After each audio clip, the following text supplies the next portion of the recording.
Today I'd like to introduce you to Ed Bugos, senior analyst at the Dollar Vigilante, who does a fantastic job explaining the difference between Austrian and Keynesian economic theory. The following is a recent piece he did for the Mises Institute, Why Austrian Business Cycle Theory is Better Than Keynesianism by Ed Bugos. Boom and bust cycles are caused not by the mysterious workings of the capitalist system, but by governmental interventions in that system, Murray Rothbard famously said. Another way to put it is that the primary cause of what you call a recession is central banking, specifically due to their inflationism and underwriting of fractional reserve banking. If you think that inflation is the product of greedy merchants or the animal spirits, or an economy that is just too hot, or climate change, you have been hoodwinked. In the first place, it is not a product of anything. The term refers to the government's economic and banking policies. These policies have three main effects and many knock-on effects. The Cantillon effects, redistribution of incomes and wealth. Interest rate manipulation, creation of unsound booms, general price increases non-uniform, but general rises in prices.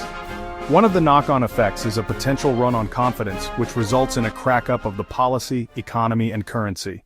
One of the biggest factors historically behind the declines of civilizations has been the corruption of its money.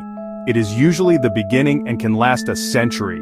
The corruption of the dollar system has lasted over a century, and the dollar has been completely fiat for 55 years now.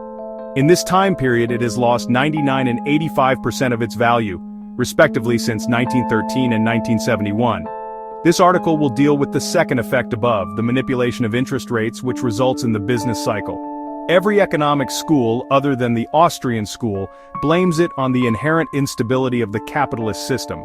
And as a result, they all believe the central bank exists in order to counteract these very tendencies and stabilize those wildly free markets. The Austrian school's contention, on the other hand, is that the central bank creates the instability and/or makes it worse than it otherwise would be, due to the impact of its forced expansion of credit through the expansion of the monetary base on interest rates in particular. In light of this analysis, it becomes evident that the central bank's goals, which are repeated by the press every other day balancing full employment and price stability, are blatant lies. They and the economic theories that justify them provide a cloak for the true goals of the central bank system: to inflate asset markets for its Wall Street friends, to support, indefinitely, the deficit spending policy of the government, to backstop the banking system and inflate its deposits.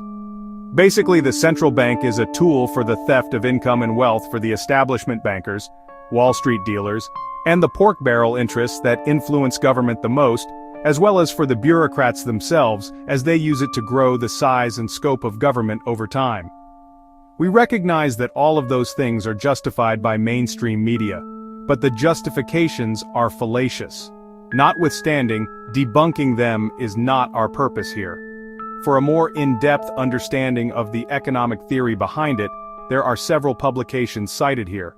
Or if you want a quicker video elaboration, see economics professor Roger Garrison's 1-hour video.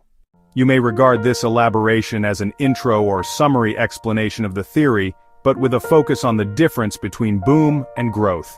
In order to understand the impact of the central bank's money and interest rate interventions, it might help to define boom and contrast it with genuine growth because, in fact, the booms created by this policy can only ever undermine growth. One of the flaws of the GDP metric, and the approach of most economists in measuring growth, is that it is consumption-weighted. It is true that you can measure wealth by the value of final goods in theory, but in practice it is problematic and influenced by the inflation of money supply. More essentially, growth really ought to reflect the trends in production, and importantly, whether it is aimed at producing the things consumers want most urgently, that is, which they value most. Consumer spending contributes between 60% and 70% to GDP, thereby understating all the spending on intermediate or producer goods. This way, economists end up measuring the growth of an economy by how much people spend on consumer goods from period to period. The more they spend, the more growth, presumably. The trouble is, how do you know if they are spending a part of the new wealth they are creating, or if they are depleting their savings or just borrowing to spend more? The latter would not be an example of growth, yet would be regarded as growth by the government, media, and Wall Street. Certainly the cause of growth is not consumption, that is only the beneficiary. The real cause of growth is saving and investment into the structure of production so that the economy can produce more, thereby enabling growth in consumption and wealth. Unfortunately, many analysts believe in the paradox of thrift, a puzzle which Austrian economists solved long ago. This theory posits that while saving may seem like the right thing to do, collectively it produces depressions. This is because many economists see growth emanating from consumption and saving as holding back consumption. Falling consumption, even if it is to produce more growth so that consumption can grow in the future, is viewed as a negative. But because there is so much pressure on politicians to achieve GDP targets and to ensure that it is always growing, even when consumers don't necessarily want to grow the economy in a given period, there is an immense amount of pressure on the central bank to stimulate investment with the printing press. By inflating credit artificially, they can stimulate investment too, except without the consumer having to make the sacrifice by abstaining in consumption. Hayek called it forced savings. You can call it fake savings. The new money is mistaken for an increase in savings available for investment.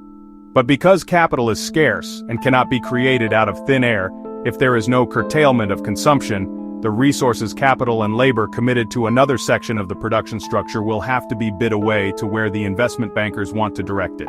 Because this intervention bypasses or eliminates the trade-off that consumers have to make between consuming for today and investing for tomorrow, it fuels the demand for consumption and capital goods at the same time, which puts a strain on scarce resources, causing prices to rise. It crowds out real savings, encourages people to consume rather than save, and it allows the government to borrow without forcing interest rates higher in its competition for available savings. We should thus be able to grasp the long-term effects of such a policy. The investment boom that emerges is based on artificial incentives. The lower interest rates inflate the value of various capital goods, usually the favorites of investment bankers and bureaucrats. But this comes at the expense of producing the highest value consumer goods. So, it falls short in creating real wealth, and it depletes the real savings pool. The investment is driven into lines of production that appear to be economic under the ephemeral incentives, but are not truly economic.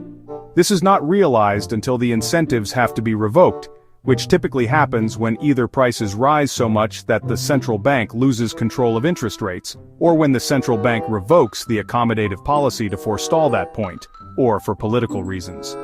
At this point, the investment in unproductive enterprises, which is called malinvestment, is laid bare, resulting in a liquidation, and often a financial crisis, thus, a system-wide recession. The boom is not only unsound because the policy itself is usually temporary, but because it has diverted scarce capital and labor into unproductive and uneconomic investments. Some economists have labeled it a cluster of errors denoting the outcome of artificial signals in the marketplace. Since it diverts scarce capital and labor into the production of goods that eventually have to be liquidated because they are uneconomic enterprises in real terms, this undermines growth. Because those resources were not available for the production of things consumers would have really wanted. Genuine growth is fueled by real savings increases. Only investment funded by actual expansion of saving can produce lasting growth. If people or businesses save enough to invest in the structure of production beyond the maintenance of their fixed capital, they will be basically adding to existing capital or forming new capital. The investment usually implies an improvement in productivity or output, or both. This allows for increased consumption in future. Conclusion: a boom that is created by an artificial expansion in credit with the help of inflated money generated by government monetary policies is not built on a solid foundation.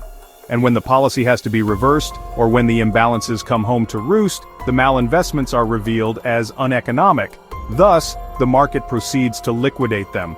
This process is necessary to return the system to one that operates normally, which means one that reflects a market-determined balance between production and consumption, so that prices and interest rates can more properly inform entrepreneurs. In this sense, the boom, even if it appears as growth in GDP or employment, is not growth, but rather represents a destruction of capital. On the other hand, the liquidation stage is healthy because it is simply the market trying to return prices and ratios to levels that reflect true signals. Normally, the government and everyone else with an interest in the central bank will stop this liquidation before it's complete because it is too punishing. They paper over it by trying to create a new unsound boom. often with success on the surface since a boom feels like growth for most of us. But it is a squandering of resources ultimately, and the policy always runs the risk of producing a run in confidence on its funny money. If central banks and their interests were truly interested in eliminating the business cycle, they would stop manipulating money and interest. They would allow the liquidation to run its full course so that the market can reallocate capital and labor on a sounder footing. The important point to illuminate here is that not only is the boom not the same as growth, it comes at the expense of growth. It taxes growth.